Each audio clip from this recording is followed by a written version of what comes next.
What's going on, guys? In this video, I'll be checking out the Creature Commandos, a cartoon about a ragtag team of DC monsters. So, let's get into it.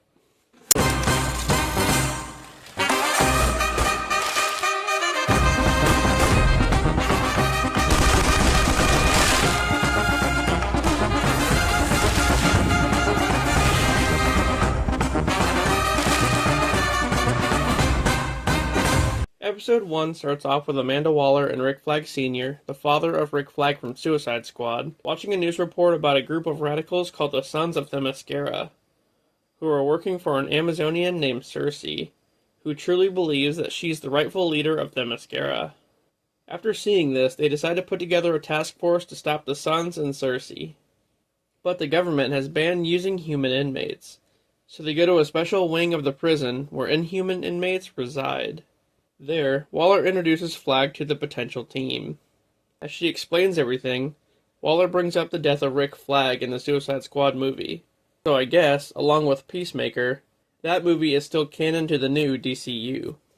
Anyway, Flag takes the new team consisting of Dr. Phosphorus, the Bride, G.I. Robot, Weasel from Suicide Squad, and a scientist named Nina to Pekolistan, where the Sons currently are.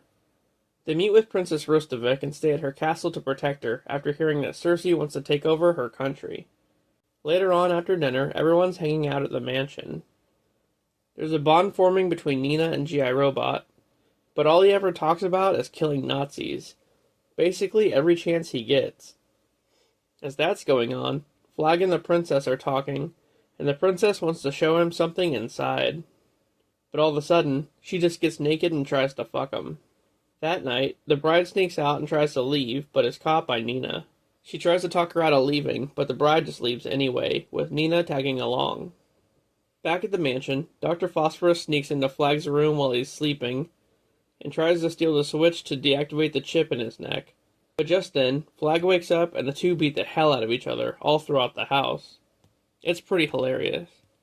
The bride and Nina finally reach their destination, the House of Frankenstein.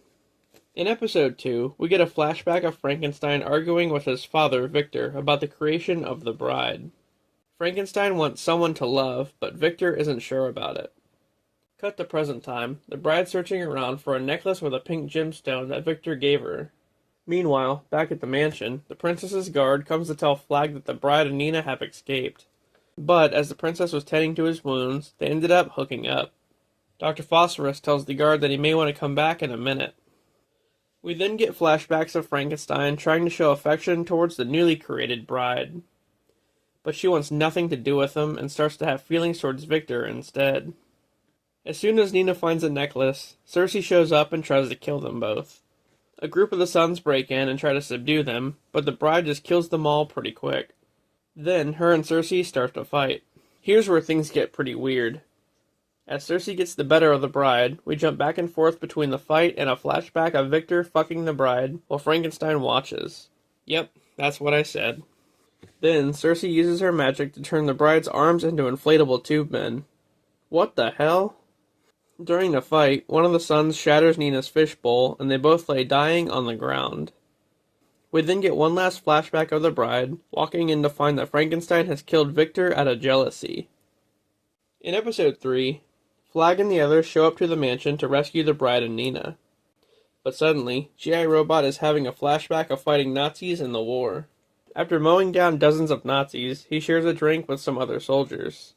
Back in present time, they save the girls but realize that it's a trap and that they've left the princess all alone. In another flashback, 20 years after the war, a scientist took in G.I. Robot to study him and used his technology to create a new wave of robots that are even more advanced. The team gets back to the mansion and has a shootout with the Sons, while the princess runs for safety inside. Then, in another flashback, it's now the early 2000s, and G.I. Robot has been passed around from owner to owner, until he falls in the hands of a guy named Sam. Sam takes him to a meeting of what turns out to be modern-day Nazis. Yep, and you can probably guess what happened next. Back at the mansion, the shootout continues. Flag tells G.I. that the Sons are all Nazis, and he massacres all of them. But just then, out of nowhere, Circe shows up and blows up G.I. Robot. She makes her way into the mansion and nearly kills the princess, but she's attacked by a weasel. Then Dr. Phosphorus grabs her face and burns it. After she gets her ass kicked, Cersei sits up to tell the group that they've just doomed the world. In episode 4, Flag says goodbye to the princess as he and the others take Cersei back to America. When they get back, Frankenstein is spying on Flag in the distance, thinking that he's the bride's new love interest. Just then, a lawyer named Elizabeth arrives, demanding to speak to her client, Weasel, who apparently is a man, or at least was one at some point. Back at the base, Waller's interrogating Cersei and asks her why she was in Pakolistan. She tells her that she was trying to save everyone from Princess Rustavik. Waller then agrees to let Cersei use her clairvoyant powers on her to show her the future. She shows her a future where the princess is mad with power and causes an apocalypse, where there's death and destruction everywhere, and the entire Justice League is dead. After that, Waller talks to a doctor who's an expert on the Amazons named McPherson, and McPherson tells her that Cersei's visions are true. So, hearing this, Waller orders Flag to take the team back to Pakolistan to kill the princess, but he refuses. Meanwhile, back at the prison, the bride saves Nina from a bully who takes her food, and she bashes his head in with the lunch tray. Just then, Economist walks in, Waller's assistant, and tells the bride that she's now in charge and that they have to go back. As Flag tries to call the princess to warn her of what's happening, Frankenstein shows up to kill him. But they manage to work things out, and Flag tells Frankenstein about the whole situation with the princess, and they agree to help each other out. As the team heads back to the princess's mansion, we get a flashback of Weasel playing with some kids at a school. They find him hiding in a bush and end up making friends with him. Then, the kids sneak into the school one day after it's closed, and some old guy sees them, who looks like the grandpa from Courage the Cowardly Dog. He freaks out and grabs a shotgun, thinking the kids are in danger. A little bit later, the kids accidentally start a fire inside the school, when the old guy shows up and tries to shoot Weasel. But he misses and hits a tank, causing a huge explosion. As Weasel tries to save the kids, the police arrive outside, but they don't understand what's going on and shoot at Weasel, causing most of the kids to get trapped inside. So, because of the police, all the kids died. Weasel sees a little blonde girl and nearly gets her out, but the police tackle him and drag him outside, as a bunch of debris falls on her and kills her too. Wow, that's fucking crazy. Episode 5 starts with Flag and Frankenstein spying on a class being taught by McPherson. She seems a bit off though, because she asks the class what their favorite part of Themyscira is, and when they answer, she just says, "Nope, boring, how about the lesbians?" So, that's a weird answer. We then get a flashback of Frankenstein going to live with a gypsy woman after the bride ran away. She heals his injuries and teaches him various lessons. Back in present day, Flag and Frankenstein break into McPherson's house, only to find her dead. So the one at the school isn't the real her. Flag finally gets through to the princess and tells her the team is coming to kill her. She tells her guard Alexei, who just so happens to be driving the team back to the mansion, and he makes an unexpected detour. Back at McPherson's house, the fake one gets home, and it turns out to be Clayface, who then just turns on the Xbox and starts playing Mortal Kombat. Like, he literally sits on the couch and plays Mortal Kombat. Flag and Frankenstein try to sneak out, but they get caught. Anyway, Alexei leads the team into an ambush, and Dr. Phosphorus punches his head off. As Clayface beats the hell out of Flag and Frankenstein, the bride mows through most of the princess's guards. Two of them drive a tank straight at Dr. Phosphorus, but he just melts right through it and kills them. Back at the house, Frankenstein electrocutes Clayface and he gets free, but Flag is pretty messed up from his injuries. The episode ends with the princess telling another guard to kill the bride and the others. Episode 6 starts off with Dr. Phosphorus having a flashback of being captured by a crime boss named Rupert Thorne, which is pretty much the one from Batman. As the princess prepares for the team to arrive, the team has been separated following their last fight, and Nina is hiding out from the princess's guards. She finally runs into the bride, and they hide out together inside a brothel. Just then, the guards barge in, but they're too distracted by the girls and end up just leaving. We then see Economos and Waller with Flag in the hospital. The doctor said he has a broken back and a lot of other serious injuries. Waller finds out that Frankenstein's been helping Flag, and they put a bolo out on him. As that's going on, Frankenstein hijacks a plane to get to the bride. Dr. Phosphorus has another flashback of talking to his wife back when he was still human. She tells him that Thorne and his crew are dangerous, but he says he needs their money for an experimental cancer treatment using nuclear fusion that he's been working on. All of a sudden, he sees his wife and kid dead at the hands of Thorne, and they frame him for the murders by putting his fingerprints all over the crime scene. Back in present time, while Weasel befriends a pack of wolves, the bride and Nina are still hiding out at the brothel.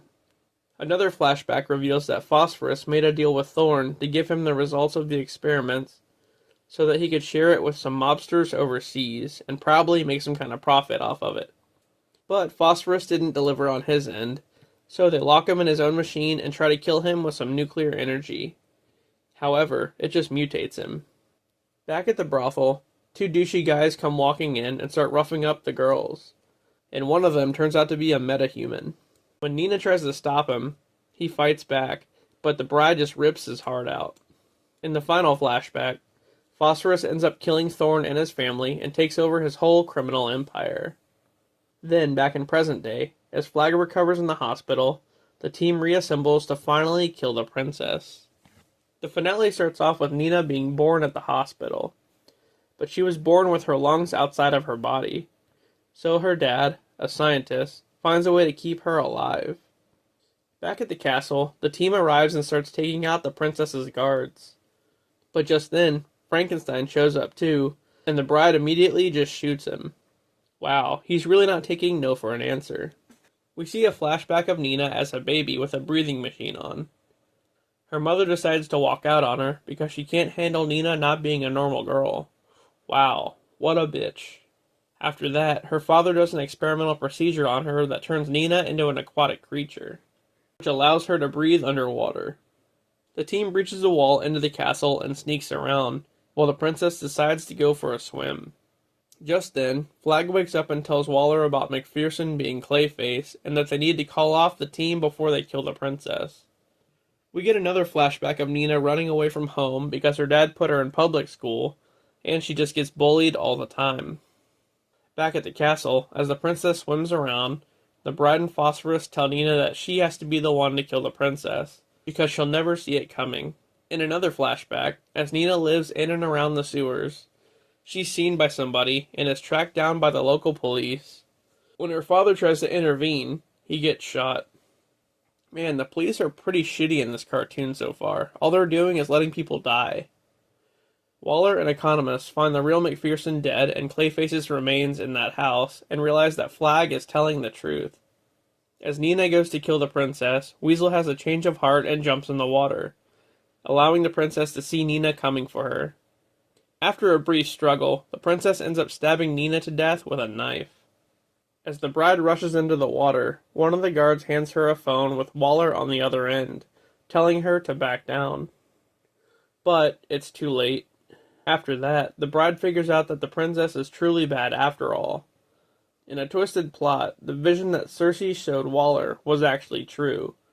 The princess then had Clayface pose as McPherson to make it seem like she was wrong, and that the princess was innocent. Realizing this, the bride just shoots the princess in the head. Sometime later, Waller gives the bride and the others their own wing of the prison, and the bride is introduced to some new team members, along with an upgraded GI robot. The end. This series was awesome. It had action, comedy, and a lot more. The characters were great. GI Robot, who just kept bringing up killing Nazis, Dr. Phosphorus, who kept melting people's faces off, Frankenstein, who only cared about being with the bride, and the bride, of course, who turned out to be the leader of the team. She was pretty badass. It does suck that Nina died. I really liked her character. And Flag, I guess his intentions were good, but he ended up getting blinded by the princess. All in all, I can't wait to see what Season 2 brings. Alright guys, that was Creature Commandos. Thanks for watching, and I'll see you later.